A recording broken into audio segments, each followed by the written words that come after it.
Hello again. Welcome. Welcome into 1017 FM and 710 KEEL. Welcome into another edition of Strategies for Living. I'm marriage and family therapist David McMillan. You let her off again, didn't you? I did. Yeah. She just she's relentless when she wants something, you know. She's down there with a blank stare on her face. Right. Not even grinning like a Jessie cat. No. But I tell you who is Reuben Wright. Who? Our guest and co-host today.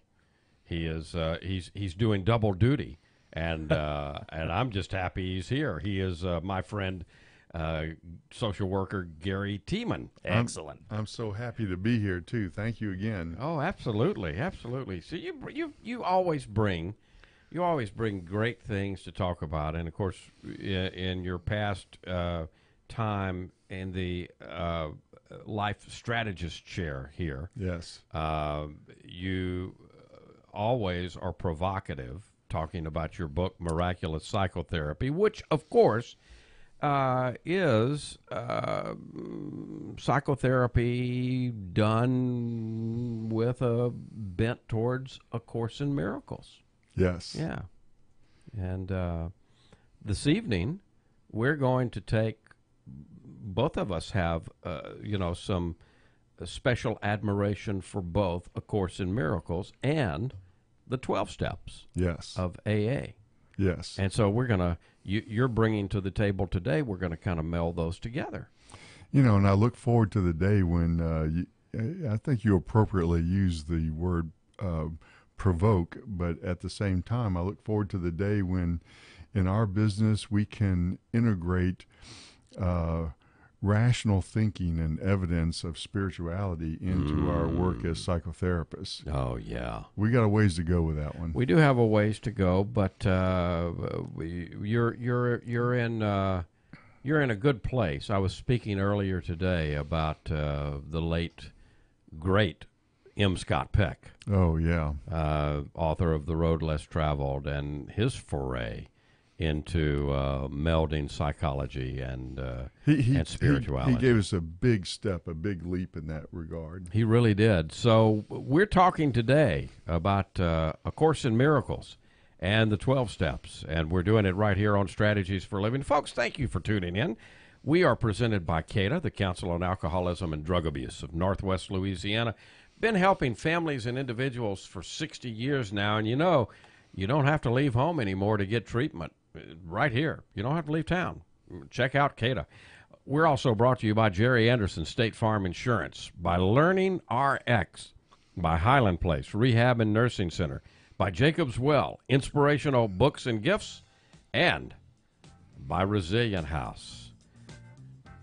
Social worker Gary Tiemann, our life strategist and co-host today, doing double duty. Does that mean double pay? I was. You took the words right out of my mouth. Have you got the checkbook ready, Reuben? Checkbook's in my truck. I'll be right back. Okay, we'll be back. You sexy thing.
Welcome back. Welcome back into 101.7 FM and 710 Keel. Welcome back into Strategies for Living. Marriage and family therapist David McMillan.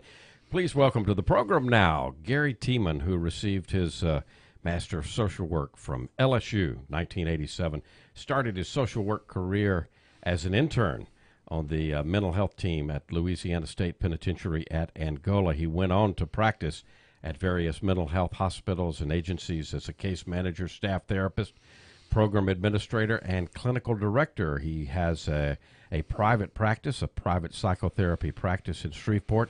He has now for over 25 years. It is my privilege to call him my friend, and it is especially my privilege to say that Gary is an author. A published author, Miraculous Psychotherapy. I couldn't stand it. I had to do it. I love it. Achieve your ultimate happiness with a Course in Miracles. And so welcome.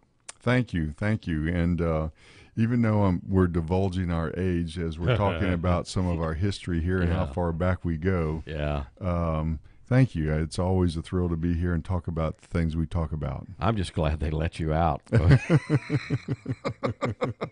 I did have a colleague that, pointed out anytime I'm talking about my time in Angola, I need to point out I was on staff. You were on staff. Yeah, you definitely need to point that out, Gary. So we're talking about the 12 steps, and of course, every time you come to Strategies, we talk about A Course in Miracles. Very quickly, A Course in Miracles, just in 50 words or less. If people aren't familiar with it, what is it? It's a channeled work. Dr. Helen Schuckman and Dr. Bill Thedford at Columbia University, psychology professors at that prestigious university. And they were in the medical school. In the medical school, medical psychology and research. They had this interesting relationship where they were very devoted to each other and very connected to each other, like brother and sister, but they would also get very fight conflicted. That way. Yes. And after one day, they had another one of their conflicts. One of them exclaimed, "There has to be a better way." And so it was right after that Dr. Schuckman, Helen, started hearing this voice. And the voice was essentially saying, "Do you really mean that, or were you just blowing off steam?" Well, she thought about it, and I think I really mean that. And so as the story goes, the voice said, "Well, take notes." And off we go. She had no idea how long this would last or how in-depth it would be, but it became this very complete, thorough explanation. And by the way, the voice was identified as Jesus, teaching exactly what he was teaching when he was alive and here, and correcting some of the misunderstandings that have been passed down through religion and the ages and so forth. And so, yes, A Course in Miracles. It's interesting, quoting from the big book of Alcoholics Anonymous, the feeling of having shared in a common peril is one element in the powerful cement that binds us. That could also be, as I'm quoting from it, I'm thinking, gosh, I could also see that quoted in perhaps A Course in Miracles. Yes, and in fact, in our discussion today was basically going to be about AA and the 12 steps and its relationship to spirituality and the Course in Miracles specifically. Right. And, one of the commonalities is in the Course in Miracles was this inspired work that Dr. Schuckman was really clear. It wasn't coming from her. It was coming from somewhere else. Yeah. And many of us believe that even though it wasn't identified in the same way, Bill W. This was an inspired work, similar to Dr. Schuckman, what he was writing. And there were also two, let's point out, Dr. Bob and Bill W. Oh, that's a good point. Yeah, that just as in the case of A Course in Miracles with Helen and Bill, you had the team back in the 1930s of Dr. Bob and Bill Bill. W. And both intractable. Yes. Both had fought with this demon, if you will, Yes.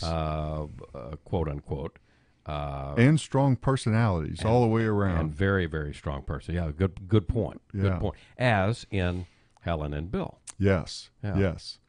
And so what's referred to as the Big Book, I'm clear, was an inspired work that Bill W. had trouble living up to his own writings in the same way that Dr. Schuckman had trouble living up to what she wrote in the Course in Miracles. Absolutely.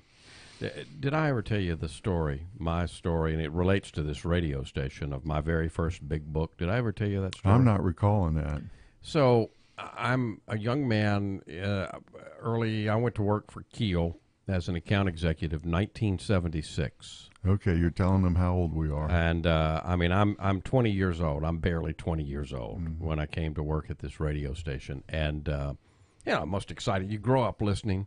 You grow up listening to a radio station like KEEL. KEEL was the thing. In the 70s, it was still, kicking tail and taking names. And so to get an opportunity to come here and work, let alone being surrounded by some of the people, some of the voices that I'd grown up listening to. And so I'm hanging around the second floor, all these Reuben types, right? All these on the air guys with the deep voices, and I'm in awe, because some of these guys I'd literally grown up listening to. And so anyway, but I would hear pockets here and there of referring to the Big Book, the Blue Book. And I kept hearing, on the second floor and on the third floor. Second floor was broadcast. Third floor back then, Okay. KEEL Studios, that was the executive suite. Okay. So one day I got the courage to go up and ask my friend Howard. I said, Howard, what is that? What is that thing that y'all are talking about? The Big Book and the Blue Book. Howard says to me, give me $5 and I'll bring you one. I still proudly have that copy. Oh, wonderful. I still have that Big Book in my office. I often keep it right over to my left from the chair that I generally sit in, so I can see it. Yeah. It's an inspiration. So Howard brought me, the next day, he brought me a Big Book. First that I had been exposed to it, Gary. I'd never heard of it before, obviously. I took it home that evening. A couple of days later, Howard stops me in the hallway. He said, you read it? What'd you think? And I said, well, Howard, I've never really had any problem with drugs or alcohol, but what I read in here is this is just a damn good way to live. Yes. And he pointed a finger at me and he said, you got it, kid. Now, there are some defining moments. I had no idea. If you had asked me back in 1976, what would I be doing in 2018? Yeah. I would have told you I'd be in broadcasting or advertising. That's what I would have told you, but Yeah. I would have been sure of it. Yeah. I kind of blame, one of the defining moments was Howard putting that Big Book in my hand in 1976. So wherever you are, Howard, thank you. And what a lesson in how little we know about what our future holds for us. Yeah. And, Gary, I did not know then, or was not really willing to admit, step one, we admitted we were powerless over alcohol, that our lives had become unmanageable. That is step one. Now, my life wasn't powerless over alcohol, but hell, it was powerless over a heck of a lot of other stuff. Well, the trick. So I was an addict. I'm name it, codependency. I mean, we could put that in there. Humanity, workaholism. I don't know. We could put a lot of things in there, I suppose. Yes. In fact, I like to refer to step one as being kind of a trick. What do you mean? As you read here, we admitted we were powerless over alcohol and that our lives had become unmanageable. there, the blanket statement I can make is that all control is an illusion. So when we start thinking we're in control, that we're the ones managing things. You mean 20-year-old David was not in control? Are you kidding me? We're about the same age, and and interestingly enough, 76 was when I got to Shreveport. So Really? yes, Yeah. There's another coincidence in our past there, but No such thing, buddy. and no such thing as coincidences. And so we go through these illusionary ideas, and now you and I refer to them sometimes as our ego, that suggests we're in control. But all control is an illusion, and alcohol is just one worldly thing that we get some very focused understanding of how that phenomenon works. It's a major tool of this thing called the ego. Then. Yes. We'll come back and we'll talk more about this illusion of control. You're kidding me. We'll be back. More strategies for living. Gary Tiemann here talking about the 12 steps and A Course in Miracles and more today on Strategies. Stay with us.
She's a good girl, loves her mom. And welcome back. Welcome back into Strategies for Living.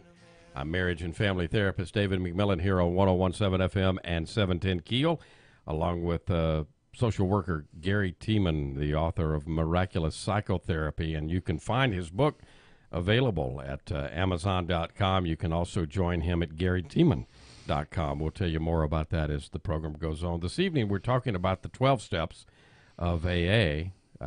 We may not get to all 12 steps, this that's evening. a possibility. But if we don't, we'll do kind of part 1 and part 2. The next time you come back, we'll do the others. So step 1, we admitted we were powerless over alcohol, but we could drop anything there, and that our lives had become unmanageable. How does that tie into this thing called the ego, Gary? Well, I'd like to point out, and those of us that have studied this, and in fact, in some ways, David, it's like we're sitting in our living rooms having our discussions that we often have, but Yes. now we get to do it with a bigger audience and share some of these ideas. But anyway, the ego is constantly trying to prove or trying to seduce us in the idea that we are in control and that we can make this life work. You have the power, baby. The fact is, and I sometimes like to point out, when you study formal drama, there's 2 categories of drama. Do you remember that from your English days in college? Are you talking about comedy and Tragedy. Tragedy, yeah. And I like to summarize it simply that it's all tragedy because we all die. Yeah. Nobody gets out of here alive, do they? It's Exactly. Life, you talk in the book about that life is an irreconcilable phenomenon. Yes. Yeah. Because ain't none of us getting out of here alive. Exactly. And so we have this thing called time that every physicist in the world calls an illusion. And we go through these illusionary experiences where we think we're in control. And so when things work well, then it's real easy for the ego to jump in and say, look, you did it. But anything that has that kind of success, give it a little time. It will go away. It will fail. Yeah, because we're human, and so there's going to be health problems. There's going to be relationship issues. There's going to be legal difficulties that are always looming and possible. Feelings of guilt, shame, remorse. All these ego games that, this show isn't about all the ego games, but we could elaborate a whole show on that. Absolutely. But the ego is really good at playing all these games with us. That has the central idea, the central theme that we're supposed to be in control. And with alcohol or, with addicts, drugs and opiates and all these other things that we've gotten more creative with in our culture about how to get addicted to stuff, it's kind of like the hyperbolic version that it fast tracks the path, the journey to coming to the conclusion, coming to the realization, coming to the experience that we're not in control. Yeah. Never have been, never will be. Right. And so that's one of the things that A Course in Miracles says to us over and over and over again in many different ways. Yes. Yeah. Yes. And it says it to us in the text. It says it to us in the lessons, in the Yes. workbook. And it says it to us in the teacher's manual, doesn't it? And in AA, they have these sayings, these phrases that they say all the time about finding your bottom. And essentially what that means, from my interpretation, finding that place in your experience where you will own, you will appreciate, you're not in control. Right. All right, so step 2, then we came to believe that there was a power, there's a power greater than ourselves could restore us to sanity. Really? This is a real hard step for some people. In some of it, I regret that different religions and different people's experiences with religions has put a bad taste in our mouth about God or higher power, or what that means. And at some level, we have to own, we have to appreciate, and we have to find where we experience and understand that we are part of something greater than ourselves. It's interesting, Gary, from the Judeo-Christian tradition, we have the what Christians refer to as the Old Testament, and of course the New Testament. In the quote unquote Old Testament, the Jewish canon, the Jewish text, there is a story of it's early in the Bible, of Jacob wrestling with the angel of death, and he survives. He wrestles through the night with the angel of death, and after that wrestling match, he's renamed Israel. Yes, you know your Bible better than I do. Well, I don't know about that, but the point is that, you know, we've all got to, and sometimes, what I'm touching on here is sometimes we can use religion as an illusion, the ego, and I think this happens from within, and it happens clergy and laity. Yes. Okay? No matter what religion we're talking about, we can get the illusion that, okay, this can do this for me, but that story to me, the story of the wrestling match all through the night and finally being, you are Israel. Yes. It means that it's got to be personal. And as you're talking about ego, another definition I use for ego, a simple definition I use for ego, it is the idea of separation. That the truth is that we are one with God. So EGO, easing God out. Oh, I like that. EGO, yeah. You know, that the ego is the idea that we can be separate. And with that idea of That's separation, crazy, isn't it? It's crazy, and yet a lot of us buy into that. it is crazy. It's impossible. You know, and this is where some people get frustrated with Buddhism and the Course in Miracles when they talk about the illusionary world of the ego, that this is an illusion, that it's not real. But I don't want people to get stuck on the semantics of that. Somehow, some way, we have to be able to define and recognize the things that are of an infinite nature and the things that are of a finite nature. And so with the idea of the ego, we have the idea of separation, we have the idea of boundaries, we have the idea of limits. Yeah. And it's that idea of limits, that everything in this dimension is by its very nature limited. Yes. And out of those limits is where the ego gets to foster the idea of fear. And so what's the consequence of feeling afraid? If the ego gets a hold of it, it's try and exert more control. Absolutely. And so we start chasing our tails with these ideas that we are afraid, we need more control.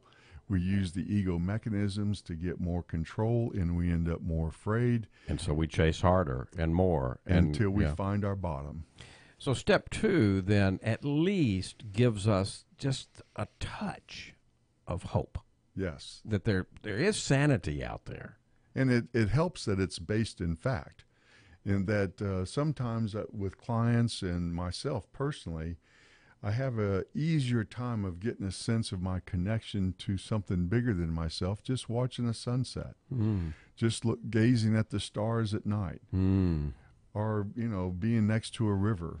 And your ego can't do any of that. So the hope is you've got to do that. You've got to realize, okay, this is not my ego. I'm, something bigger. I'm connected to something bigger here. Sometimes I just simply point out something bigger made me. Yeah. The astrophysicists like to point out that we are all made of stardust. And you look at Big Bang and what all had to happen for the periodic table to come into an existence that creates the chemistry, that creates the possibility that we can be the human beings that we are. We are essentially derived from stardust. I can't take credit for that one. That's okay.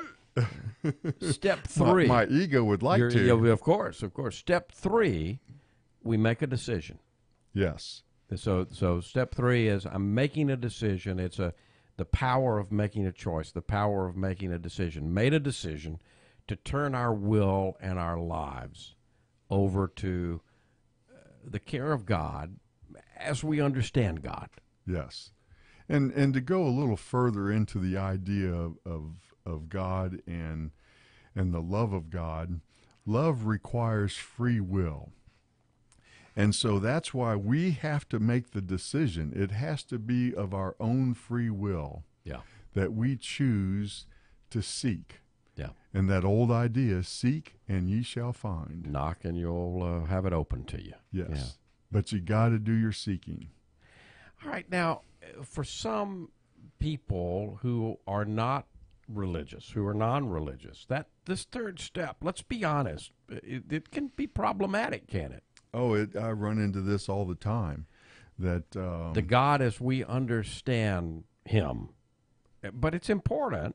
It's important. Your higher power doesn't have to be a deity. no, it doesn't have to be termed that way. Right. I remember a friend of ours taught me in graduate school. Doug taught me in counseling addiction, addiction counseling, that the idea here could be, well, 2 heads are better than 1, 3 heads are better than 2. It's the collective. Yes. If you're limited by this third step. This third step that, unfortunately, so many people have had some bad experiences with what was called religion or spirituality, and the semantics get in the way with this sometimes. And so, if we look at the Buddhists, and where they don't really use the terminology God, but they use the terminology of truth or nature, or once again recognizing that you're a part of a whole, that and so it really is a very personal process. And essentially, I think the path to enlightenment, the path to heaven, whatever terminology you want to use, has to be a personal process that you, out of free will, own for yourself. Absolutely. The 12 steps in AA, I appreciate so much, because I think it's one of the most practical applications of walking people through these steps that get them to where we want them to go. It's important to ask for the help.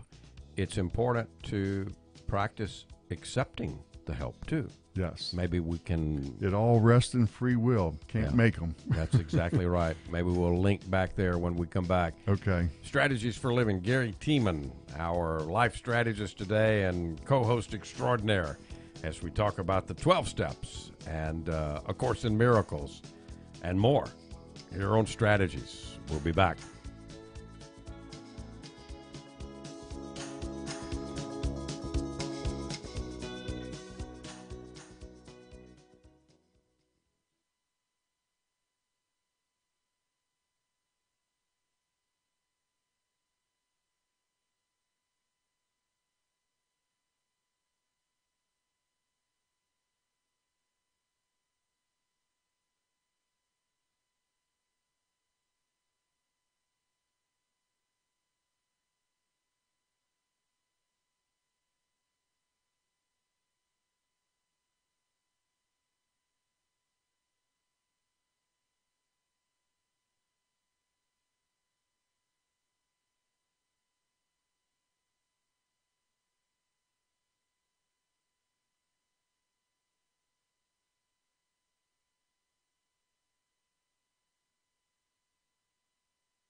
Time waits for no man. Welcome back. Welcome back into Strategies for Living, 1017 FM, 710 KEEL. Welcome back into Strategies for Living, and marriage and family therapist David McMillan, social worker Gary Tiemann, the author of Miraculous Psychotherapy. You can find it wherever you buy books. Amazon.com would be a great place. You can also go to GaryTiemann.com, and you can order. You can click on and order the book directly from there, can't you, Gary? Oh, absolutely. So we get to the dadgum fourth step. Do I have to? Boy, that's a tough one. Yeah. That's when it really starts getting kind of dicey for some people. So I'm making I've admitted I'm powerless. I've come to believe that a power greater than myself could restore me to sanity. I've made the decision to turn my will and life over to that higher power. Unfortunately, or however you want to think of it, part of the process of this spiritual process or this getting sober process comes down to some honesty. And so step 4 is about, we talked before about the ego games. Mm-hmm. And so because of the ego's ideas of limits and the fear that gets sparked out of those limits and the strategies that the ego has us engaged in with those ideas of fear and limits, we often get into regrettable behaviors that the ego has us feeling a great deal of shame and guilt about. Yes. I don't know, this is across the board with any human being, but particularly with people in recovery, they're carrying a ton of shame. Yes. They don't want to really look at and own what their circumstances had them doing. Yeah. And by the way, shame it's just we don't like to use we therapy types don't like to use words like never and always. But shame is never a good thing. A good thing. And it's always something to avoid, to throw away, to get rid of. Because it says I'm bad. Or in the Course of Miracles language, to forgive. Yeah. It doesn't say I've done something wrong. Right. Which is what guilt does. Right. Shame says I am something wrong. And once again, these ego games that all of us have, but particularly people in addiction predicaments, get into these desperate circumstances with themselves emotionally and spiritually, and they've done some things that are very regrettable, some things that are not good. So step 4 is I make a searching and fearless moral inventory of myself. That is so important because you can't change what you're not able to acknowledge or what you're not willing to acknowledge. Yes. So your behaviors or your attitudes, you've got to know. The fearless moral inventory is you've got to know what needs to be changed, right? Yes. And another similarity or another thing I like to point out with people I work with about this stuff, the 12 steps, and one way of thinking of it is setting up a framework for you to do your grieving. And so this ownership, this is kind of like working through your denial in the grieving process of coming to terms with yourself about these things. Yeah. Okay. Yeah. Busting out, busting through. Yes. Yeah. And I like to tell the anecdote about if you see someone in a meeting for the first time and they're hanging their head and they're finally getting honest about, I've done this, I've done this, I've done this, and they're feeling all this shame and guilt. In an AA meeting, generally what you're going to get is, well, yeah, me too, been there, done that. And it starts becoming a more human, real thing that they can begin to work with. Yeah. And that's what it has to be. We have to own these ego aspects of ourselves. Not in a condemning kind of way, but in a way that is ultimately about grieving and letting go. And stepping out of that dreaded triangle. Yes. You're familiar with the triangle that I probably talk ad nauseum with some of my people. You can't talk enough about it. You can't talk about it because we live it. We are immersed in it. Dr. Cartman was such a delightful guy. I had to have some contact with him. He's the inventor, if you want to call it that, of the Cartman drama triangle. Yes.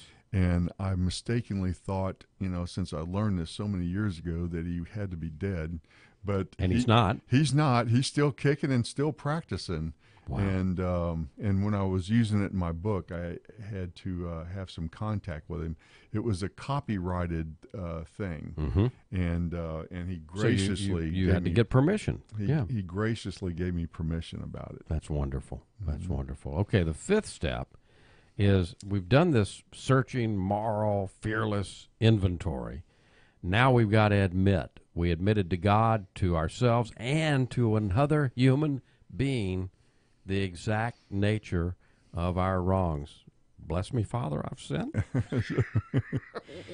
Once again, it's a grieving process, and it's a process towards forgiveness. Mm-hmm. And whether we're talking about the Course in Miracles, or whether we're talking about recovery, or whether we're talking about enlightenment and self, I sometimes summarize that enlightenment is essentially one big frickin' grieving process. Yeah. And so every step of the way, and all these different seductions that the ego has done to us, we are owning them, and we are putting them in perspective, and ultimately we are learning how to forgive them. Now, some of us say, Gary, why, though, do I have to talk to somebody else? Can't I just look up and say, God, this is what I've done? Yes. But you're talking about shame and guilt, and so talking to someone, you and I know this very well. Yes. That's our job. That's our job. Talking to someone, somehow, it's miraculous psychotherapy. Yes. It somehow helps alleviate the negative feelings. It can help us deal with those of shame and guilt. One of the ways I like to think about it is that we are bringing intentionality to the idea. Mm-hmm. And so others have talked about putting the ideas of thought, word, and deed. Right. And so one of the ways I think about that, and not just me, but others, that, those are different levels of intentionality. It's one level of intention to have a thought. Yeah. It's another level of intentionality to talk about it. It's another level of intentionality when I start putting behavior behind it. When I do something about that. And so another thing that the 12 steps is doing, it is bringing some increased intentionality with every step of the way. It's putting little legs and little feet on my my feelings and desires. It's one thing to want to be clean and sober. Yep. It's another thing when you start putting some energy behind it and putting some behavior behind it as well. So productive relief. Yes. Yeah. Yes. Here again, the intentionality of the grieving process. As we're putting thought, word, and deed into these experiences, we are increasing the intentionality. We are increasing the power of our mind. Well, guess what? We're not going to get to all 12 steps, but we're going to get to 6 of them. And so we'll come back and get into the 6th step and wrap up. And when you come back in September, we'll do part 2. Look forward to it. All right. Gary Tiemann. And we're talking the 12 steps and A Course in Miracles and more here this evening on Strategies. Be right back.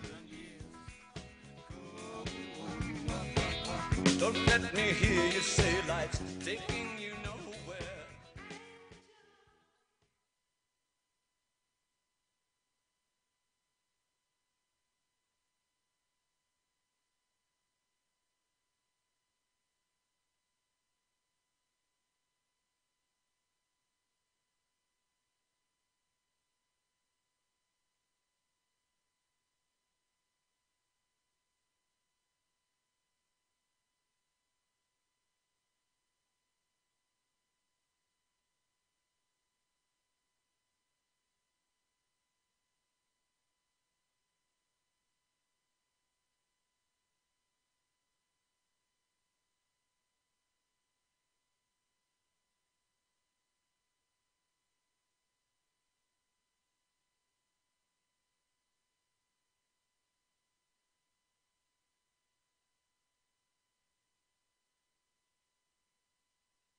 Doctor, my eyes have seen the years. Dr. Tiemann, you're opening my eyes.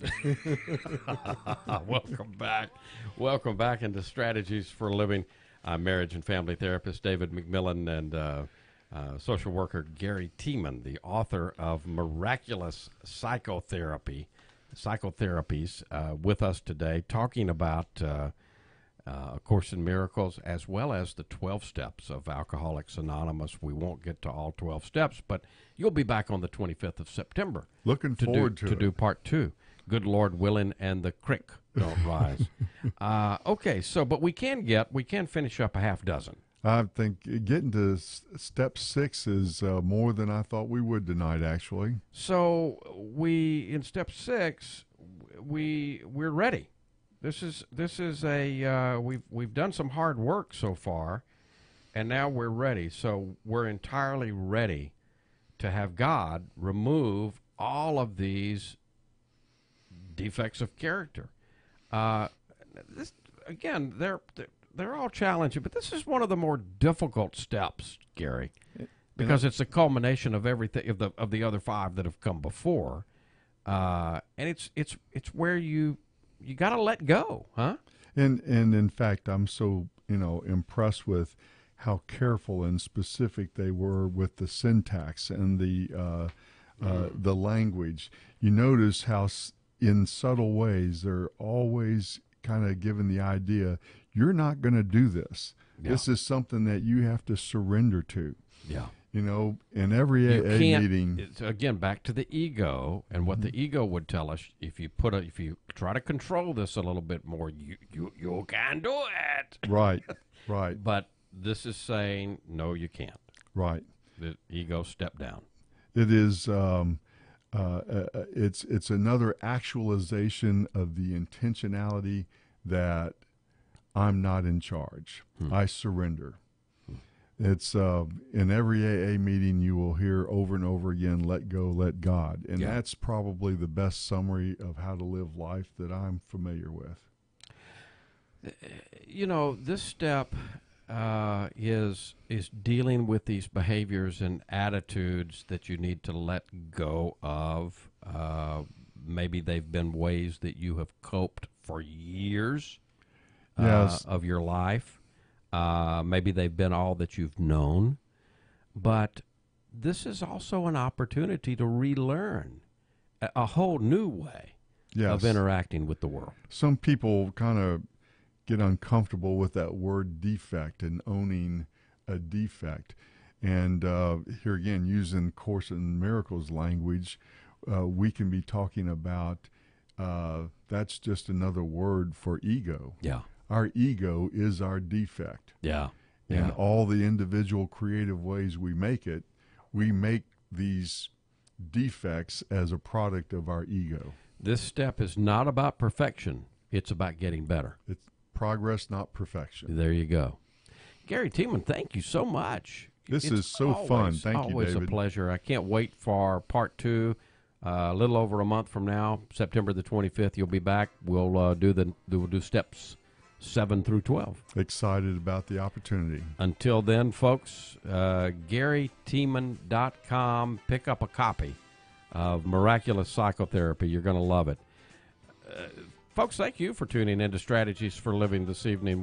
We've been brought to you by CADA, by Jerry Anderson State Farm, Learning RX, Highland Place Rehab and Nursing Center, Jacob's Well Inspirational Books and Gifts, and by Resilient House. If today were the last day of your life, you only had one more phone call that you could make, who is it that you would call? And what is it that you'd say? And why are you waiting? Make the call. For Gary Tiemann, for Reuben Wright, I'm David McMillan. See you next time here on Strategies for Living.